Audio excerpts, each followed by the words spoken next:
They say friendships are formed by being at the right place at the right time, a circumstance that happens to us, a sheer coincidence. But I don't think that's the case. People come into our lives for a reason, for a purpose that is much larger than we know or are able to see.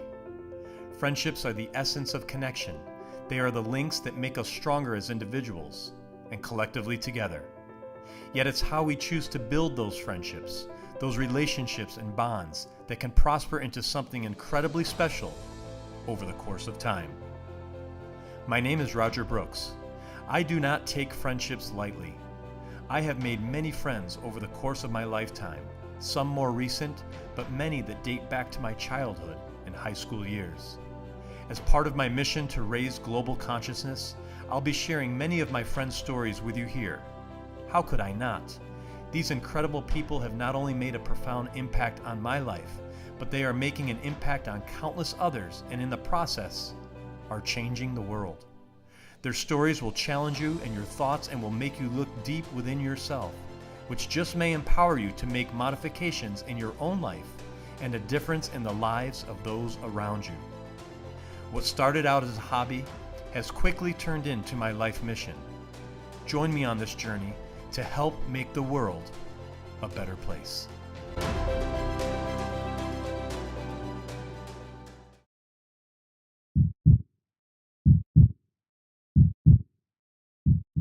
Look at me as big brother, as someone you can run to for solace, for advice, for help. Someone that's looking to save your life. And I'm here to help you overcome that addiction, transform your life, and help you live more abundantly. Someone is seen to be like a role model, and a kid will try to mimic everything this guy does because he wants to be, player X, and he's a great hitter, he's a great fielder. Usually it's because someone had used the product that he trusted and loved growing up, but no one knew the ramifications and how it could cause addiction. Should you be diagnosed with oral cancer, within a 5-year period, the mortality rate is close to 50%. If more of them had the courage to say, you know what, I have an addiction, I would like to quit, but I don't know how. I don't know where to go. And I never want any of our guys, especially in the minor leagues, to ever feel that way. Every single time I have the same vigor and passion to try to help someone overcome spit tobacco addiction every single day.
This week on American Real, I bring you my longtime friend, Freddie Seymour of Major League Baseball, who's on a mission to help baseball players overcome the perils of spit tobacco products.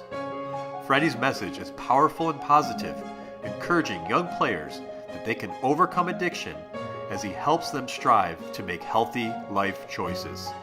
He's greatly passionate about saving people from developing oral cancer, which can certainly shorten their lives, feeling this is his calling and purpose. Now, if you're interested in finding your voice and sharing your story, I'd like to personally invite you to join our live tribe and take our 21-day challenge in our free private Facebook group. Your challenge will be to post a live 60-second video each day for 21 straight days to build skills of confidence, commitment, leadership, and accountability, all while growing your network with like-minded people from around the world. You'll quickly see how turning up each day gives you more clarity, purpose, and transparency to become your best self. American Real wants to connect you with other high achievers and provide you with the tools you need to become more present and focused in valuing the power of your own story. Click on the link below to join American Real Live Tribe 21 and start your 21-day challenge today. And now, without further ado, I bring to you Mr. Freddie Seymour. Welcome to American Real. This is Roger Brooks, and today my very special guest is Freddie Seymour. You are the Director of Minor League Operations at Major League Baseball, and you're on a mission to transform lives. Freddie, welcome to the show. Thank you, Roger. It's a pleasure to be here. I'm so glad to have you. We are longtime friends. Yes. Over 30 years, probably 35 years that we've been friends. Yes. And that's showing our age, but you look great as always. I only see you a couple of times a year, and my family loves to see you. You have a beautiful family, and we've been friends for a long time. Yes, we go way back, and it brings joy to my heart every time I have a chance to see your parents and your sister. It just brings back a lot of great memories. Yeah, and it all started with baseball for us. Yes, it did. You were known as Fast Freddie the day I met you, and boy, could you run. And just so many fond memories. And really, baseball has been your entire career, right? You went to college at Rollins. You played baseball, and then went right into the business of baseball. Yeah, I used a couple contacts. I used a teammate to actually get my first job in the game with the Boston Red Sox. He was a shortstop. He was a couple years ahead of me, so I kind of networked into the game initially through my friend. And then my coach resigned my senior year, and he and I were very close friends. And then when he took over as the field coordinator for the Cleveland Indians organization, it was kind of a natural kind of in for me, and he opened up the door for me to interview with the Indians, and I worked there for a couple seasons in baseball operations, first in scouting, then player development and video coaching, and so on and so forth. Yeah, and I know you did work with the umpires as well.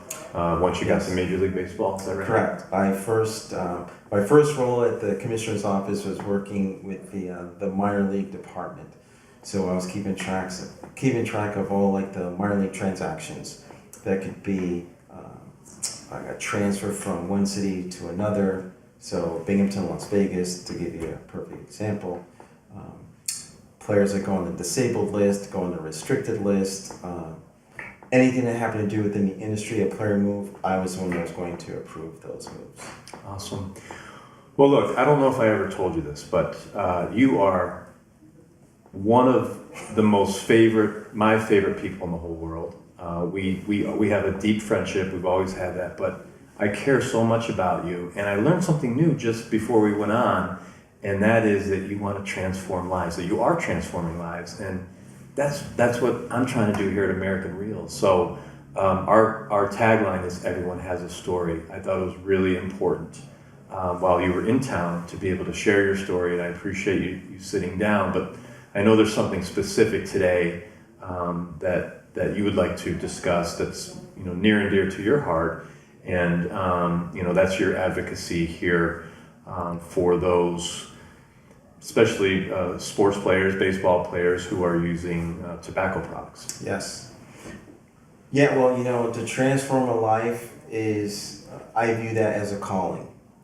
And my relationship with the Lord is something that kind of has imprinted this type of calling, a yearning to transform a life in a positive manner to help these people overcome, in this case, spit tobacco addiction. So many times people will look at a baseball player on television and say, wow, that's not a good example. He shouldn't do that. Doesn't he know that that's very harmful to his health? He's promoting these things that are going to lead to young people, they're going to pick up on it and they're going to start dipping and chewing, so on and so forth. So in some cases, that can happen. Someone is seen to be like a role model, and the kid will try to mimic everything this guy does because he wants to be, player X, and he's a great hitter, he's a great fielder, and all of a sudden, you always see the guy put in a dip, and he's got this little bump in the front of his lip, or a guy that chews and he has a sizable amount of tobacco on the side of his cheek. So some people may construe that as success in the big leagues, and for me, those are all myths. I'm a firm believer that there are many other societal factors that go into spit tobacco usage, which can definitely lead to addiction. So if we talk about like tobacco companies spending, billions of dollars every year on the promotion and advertising of their products, we need to talk about the socioeconomic situations of a young child. You need to talk about geographically, where did he grow up? You talk about the parental occupations, farming, tobacco growing, so on and so forth. You talk about even if their parents were tobacco users themselves, or a grandfather, an uncle, an older brother. And that's what I call generational usage. And I am here to do my best to put a stop to the generational usage. So if I can make some sort of inroads to a young person who is in the contemplation stage of quitting, my goal is to get him to actually write down a quit date, or be in a preparation stage, like, I would like to give a concerted effort to quit. It's just a product that I think most of the people that use spit tobacco were hoodwinked into the usage. Like if I held up a tin of dip and said, this is going to lead to addiction. This can shorten your lifespan. Should you be diagnosed with an oral cancer within a 5-year period, the mortality rate is close to 50%. Most people that use spit tobacco products have no idea. Most of the time, there are no symptoms for some, and that's why the mortality rate is so high. You catch it late, and then there's like mass destruction kind of going on.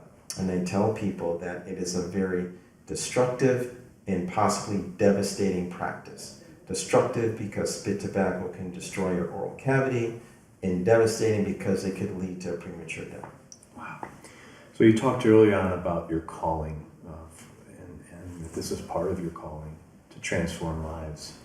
When did it start, Fred? When did you have this idea that you wanted to be an advocate to put a stop to this?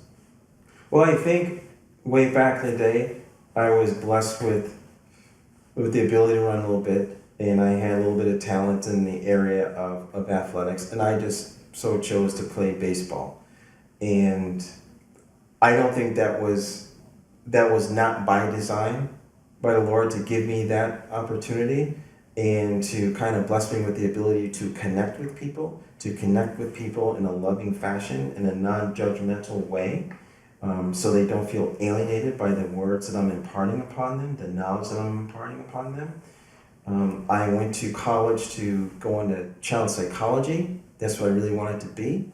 And then I was watching how my teammates, my friends, if you will, were reacting to failure and success on the field.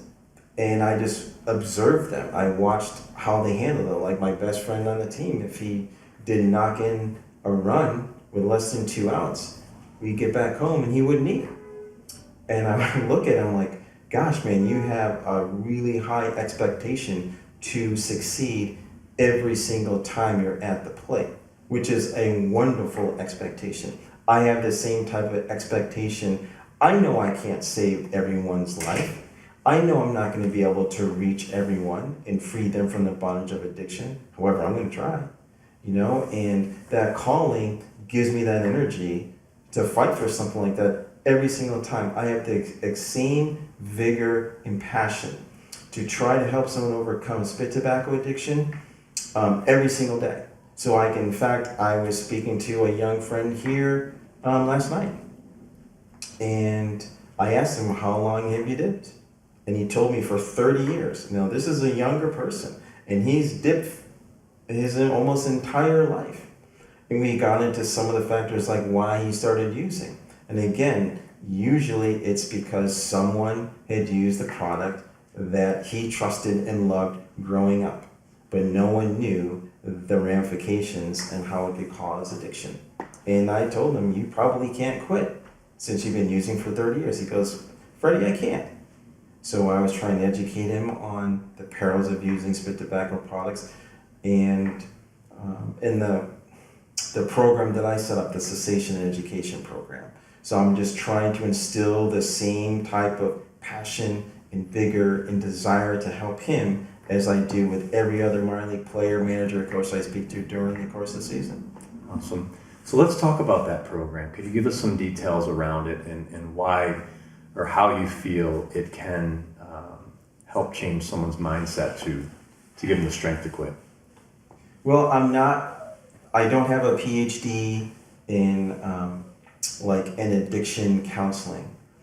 However, I do have a PhD friend who I am extremely close to, and we fire things back and forth at one another. So I'm learning things every day, and I try to apply everything that my friend teaches me. Because I believe in our product, I believe in our mission, I believe in our mutual desire to positively affect lives. So at the outset, I had to kind of start from scratch. And there wasn't a whole lot of support because so many people dip and chew and use spit tobacco products. They said, well, that's kind of a lost cause. Why are you doing something that it's embedded within the culture and not a lot of people are going to change? And I want to say a lesser person, but I think a lesser willed person, a person with like less conviction, less desire, less faith, less of a relationship with the Lord, and less of an ability to listen to that calling and what He's asking you to do, I can see where this program would have failed. So, day in and day out, I pray about how can I affect someone's life in a positive fashion where they don't feel judged, embarrassed, or ashamed by what I'm trying to present to them. So I don't want people to run away from me. I want them to run to me. And I tell them, hey, I would just want a paradigm shift in the way you process things with my position, my professional position in the commissioner's office. Don't look at me as big brother trying to hurt you or trying to do something punitively against you. Look at me as big brother as someone you can run to for solace, for advice, for help, someone that's looking to save your life. Please look at me in that type of nature. And that's why I've gone big on my outreach program. So I will speak to a whole player developmental system if I can.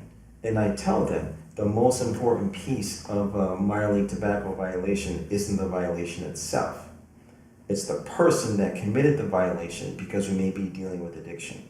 And I'm here to help you overcome that addiction, transform your life, and help you live more abundantly. Those are like some of my immediate goals. And I think most of the people understand the passion. They can feel it in the words I speak to them. I think they can feel it in my heart. They can feel the energy that I have. They can feel in the honesty and my approach to them as human beings. So, getting back to your original question, how did it start? One of the roles that I have is to actually run tobacco visits. So we have a group of police officers across the country, and they are employed by Major League Baseball. They're typically a security personnel with a Major League team. And sometimes the backup RSA, resident security agent, will conduct visits for me. and they are looking for anybody using tobacco products pre-game, during the game, during the time period that the officer is there observing.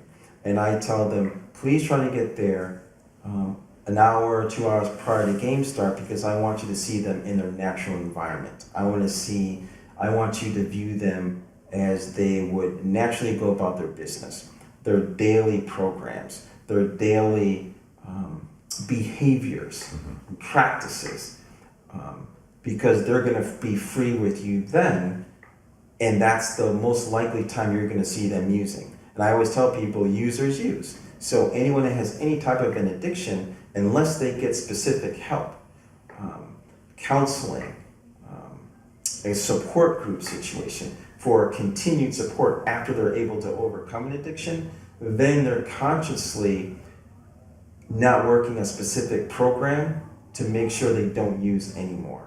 So let's say on a very tertiary type of level, basic level, someone with an addictive brain, their brain kind of changes through the patterns of behavior. And if you look at a brain that's a non-addictive brain toward like a brain that has a non-addictive brain and a addictive brain, it's going to look different to you. There's two basic areas of the brain that you really want to kind of focus on when it comes to addiction.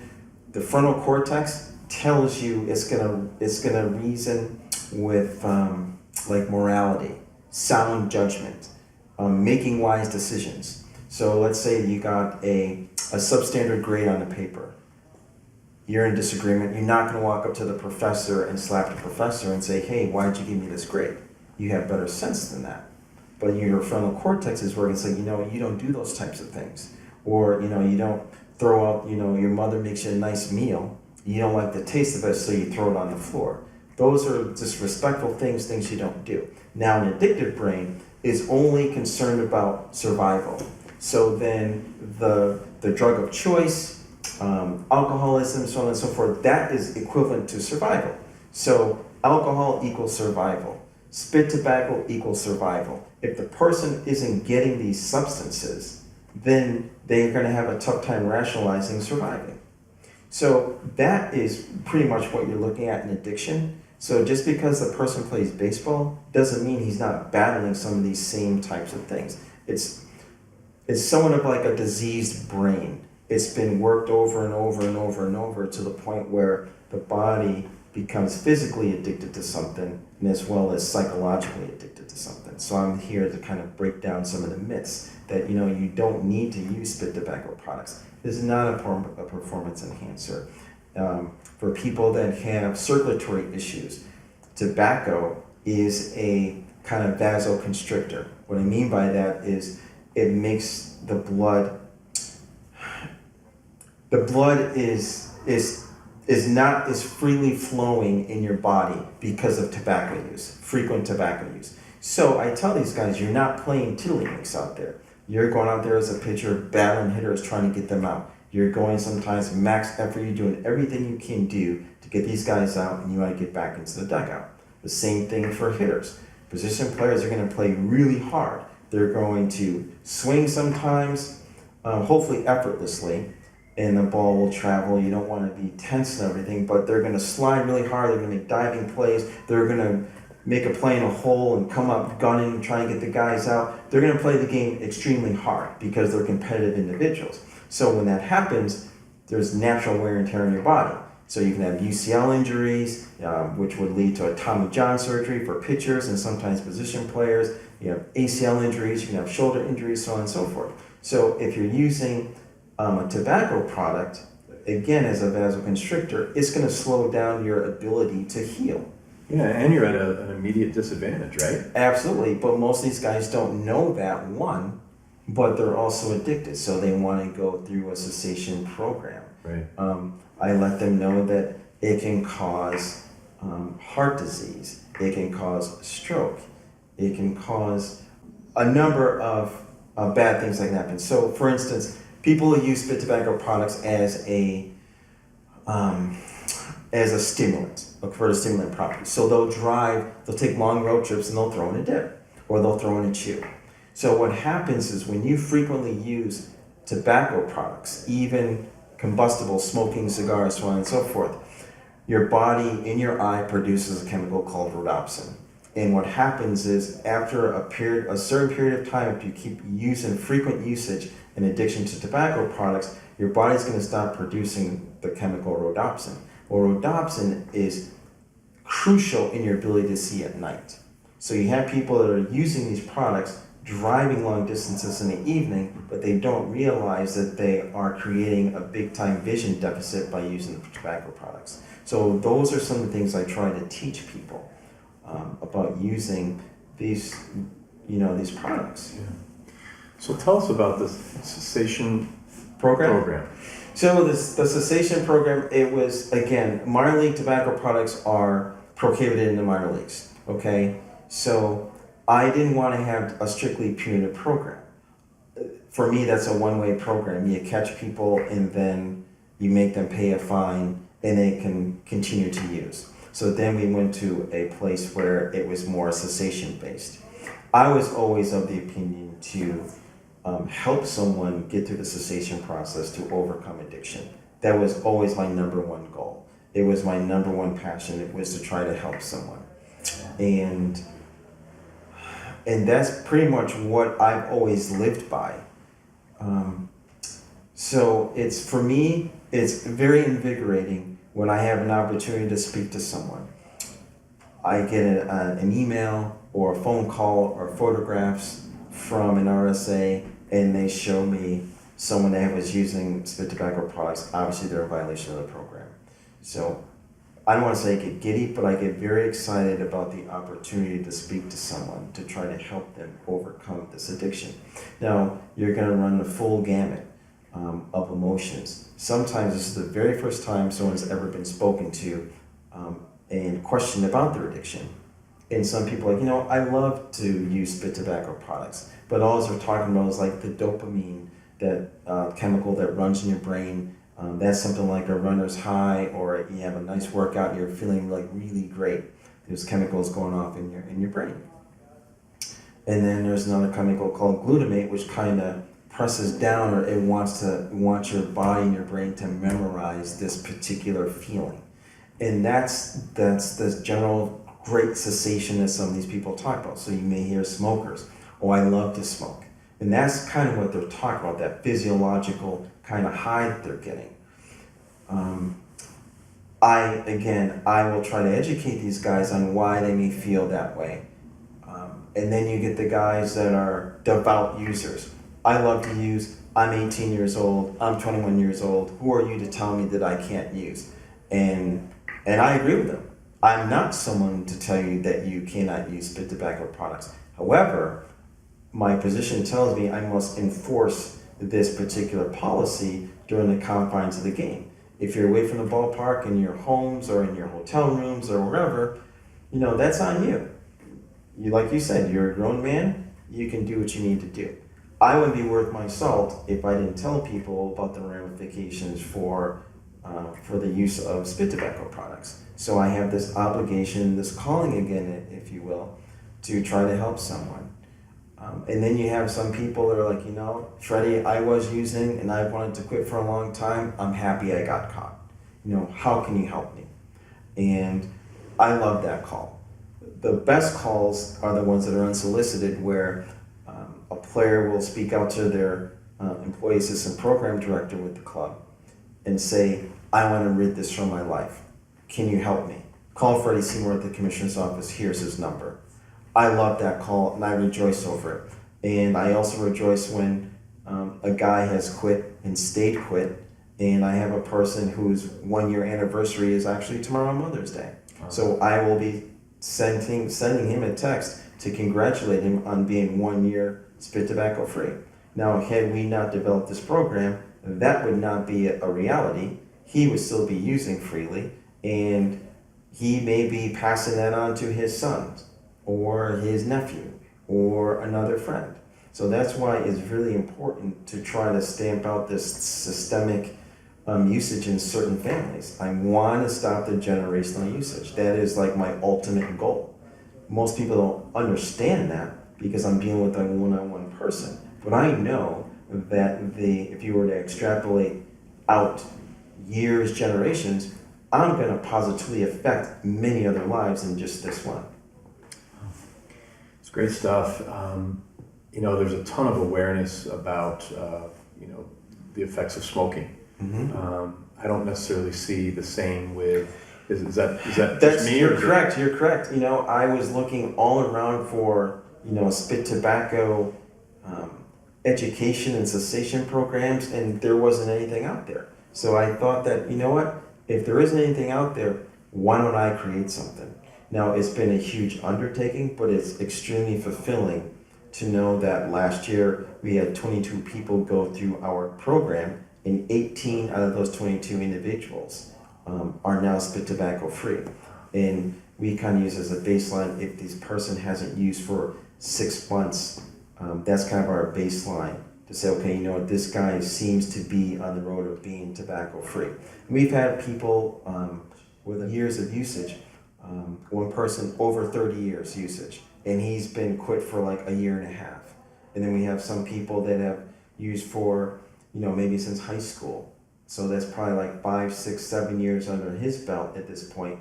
But now these guys are free for, 10 months, almost a year. It's been great. I mean, it's very fulfilling, extremely joyful to hear someone overcome the addiction. And I like to stay in touch with some of them. I will frequently text them and let them know how proud I am of them, to keep up the good work. Some people tell me that I didn't have this type of strength, but I remind them, you did have the strength. I was just someone to encourage you to go for it and pursue abstinence and to pursue your ability to overcome this addiction. And all it is like encouragement. Yeah. Frequent touches and encouragement. And what are some of the guys saying, after they've been off of tobacco, I guess, for some time? What do they talk to you about? Do they miss it? Did it just click at one time where they now feel that they could beat it? Is there any fear? What do you see?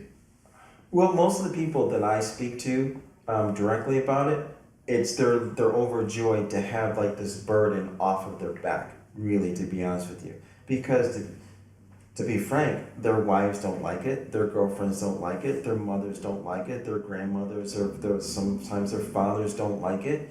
They know that they can have some significant ramifications upon their lives. So not only is the user happy, but his immediate family members and people within their familial network, their social network, they're proud of the accomplishment. I'm sure it's probably one of the toughest things to do to overcome is spit tobacco addiction. So it's also very gratifying to know that something you start from scratch is starting to show some of the fruit of the labor that we've actually put in. So that can come from speaking to the insurance company and asking them to consider more clinicians.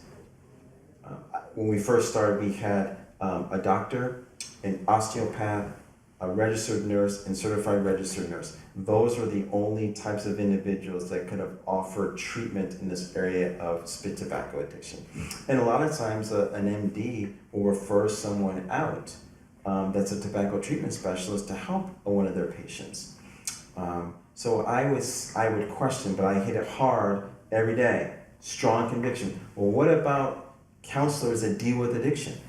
What about, tobacco treatment specialists? Give me like a family therapist, because again, it affects the fabric of a family. An addiction in spit tobacco usage, it does.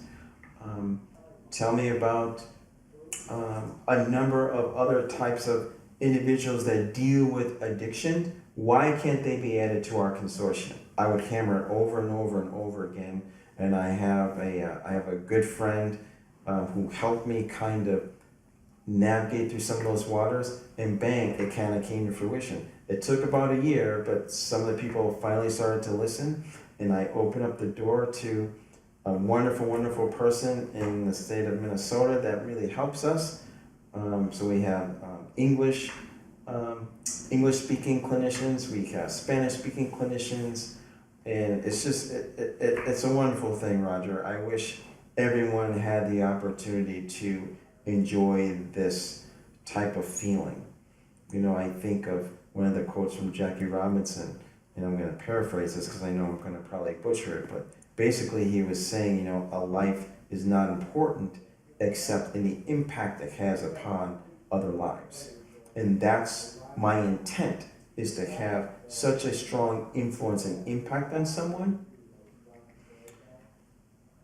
that I take it extremely seriously every single opportunity that I have to change someone's life. That is what I see. That is what I feel. That is the conviction that I'm sure everyone feels when they speak to me on this particular topic or basically anything else. I really try to invest myself in others. I know you do with everything, and you've always been that way. Fred, if you could look ahead 5 to 10 years from now, what do you hope to accomplish in this particular field? I want to really throw a monkey wrench in the perception of baseball players or athletes are big time spit tobacco users. And through the education program and cessation program, I'm going to try to put a damper on people isolating themselves or feeling judged by using. I want them to feel comfortable, like, hey, it's okay to have this addiction because you are hoodwinked into the usage of it. Now I'm here to try to help you overcome it. So if we can systemically knock out the usage where it's like a passe type of thing. Oh my gosh, you still dip? Oh my gosh, you still chew? Like a flip phone. You're still using that type of phone? Not that flip phones are banned. However, there's other technology with smartphones. It's like a little mini computer. So that's what I want to see. I want to hear people say, you know what? That program that Seymour started, it's more than a legacy piece.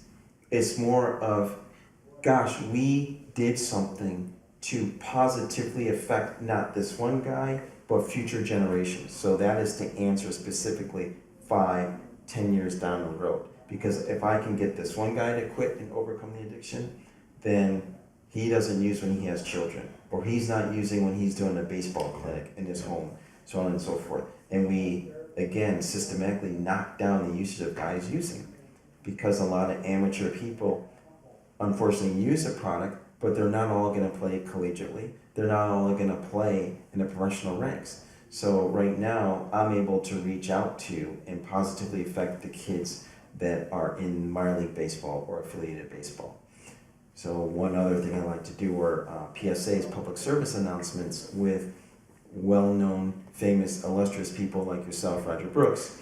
You know, I get you in front of like a group of people on a jumbotron or a radio PSA. You talk about the perils of the usage, and that message, that type of programming, is strong, it's effective, it's powerful. That type of message, because you have already captured the hearts of so many people. They're also going to listen to this positive programming. And that's just another way to kind of reach the masses, the people that aren't necessarily affiliated with professional baseball. You have amateur people, but you also have amateur parents. You have amateur uncles. You have amateur coaches that are modeling this usage, not just the guys playing. You know, because the last thing a player is going to say to you is like, hey, I want this guy to dip or chew just like I do. If more of them had the courage to say, you know what, I have an addiction, I would like to quit, but I don't know how. I don't know where to go. And I never want any of our guys, especially in the minor leagues, to ever feel that way. Like, I like to be that person to, again, create the positive change in their life, transform that life, and have them see and feel the jubilation of overcoming an addiction that they've had for like maybe a decade in some cases. Like, I want them to have that same feeling when they're having a child, or walking across that stage when they receive that college diploma, or any type of accolade. You know, I want them to feel how I feel every day when someone says, I need help, can you help me? Or Freddie, I've been quit for X amount of time. There really is no greater joy than that, than to know that, gosh, man, this work, all this blood, sweat, tears, and prayers is actually paying off. That's awesome. I think about companies like CVS and Walgreens. They made a big, bold statement several years ago now to eliminate selling cigarettes from their stores. I thought that was wonderful. Yes. However, it's to this day it bothers me that retailers, continue to promote. It's all about the dollar. Mm-hmm. In your mind, when do you think society will be ready to turn that off completely? Well, you're always going to have entrepreneurs everywhere. Everyone's going to try to make money any way they know how to. So you're never going to hear me chastise, condemn, say ill things about like the tobacco industry. Sure. Because I have no fight with them. I have no fight for anyone. It's like cheering for your team. It's a choice. Right. It's like, you know what, I'd much rather expand my energy rooting on my teammates than saying ill things against an opponent. That's, for me to say something ill to someone else, it's wasted energy. I really keep it positive and think about, okay, what am I doing to strengthen my particular program, to strengthen my message, to strengthen my outreach, to strengthen the message and the effect that I can have upon a group of people. So if I am looking to the external and I lose focus, then that's wasted energy for me. I don't know, the advertising and promotion is almost like 3-to-1. If they're going to spend $10 billion a year and make $30 billion, then that's good business for them. Advertising their products about $1 million an hour, is on average of what they're spending. That is going to reach a lot of people. And that messaging and the branding of having, again, famous people using the products, promoting the products, I'd rather be on the other side, 180 degrees the other direction. Okay, let me educate people on the perils of this usage. Let me provide viable cessation options for them to show them, listen, I'm going to deliver a message of hope, of the ability to overcome this instead of condemning the usage of someone. So there's two totally different messages of saying, gosh, man, you still dip, you still chew, what's wrong with you? Knowing that how the brain has systematically changed over time because of the addiction. It's not firing on all cylinders like it should. The frontal cortex isn't working the way it should be because it's an addictive brain. So the more loving of a message I have, the more people I think will heed the call of, you know what, these products are going to adversely affect you at some point in time in your life. And I don't want that for people. I simply don't want that for an individual person. I don't want that for their families. And I'll tell these young people, I want you guys to enjoy fully your lives after you're done playing baseball. I want you to be fathers. I want you to watch your children grow up, graduate from high school, graduate from college, get married, be a grandfather. I don't want them to miss out on that. I don't want you to miss out on that. I still want moms and dads to still have their sons. I want wives to still be able to live with their husbands. I want children to be able to live a full life having their fathers in their lives. And, my message is always positive. It's always truthful, but it's always positive. Like, you can do this. And I tell them, hey, there are so many people that don't have the ability to play this game at this level.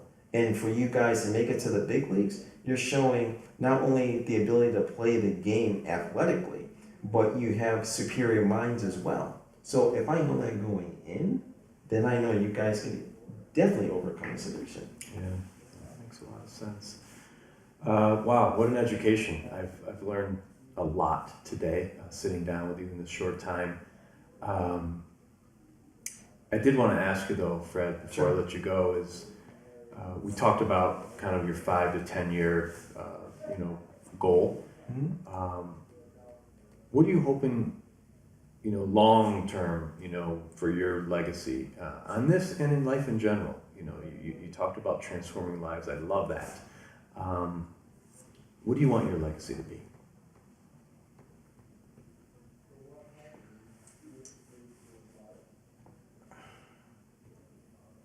A man that brought light, life, and love to every room he walked into, every relationship that he had.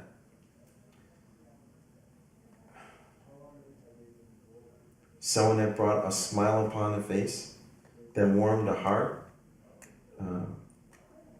that just created joy. When you think about, man, that was Freddie Seymour, that's what he stood for, that's what he was all about.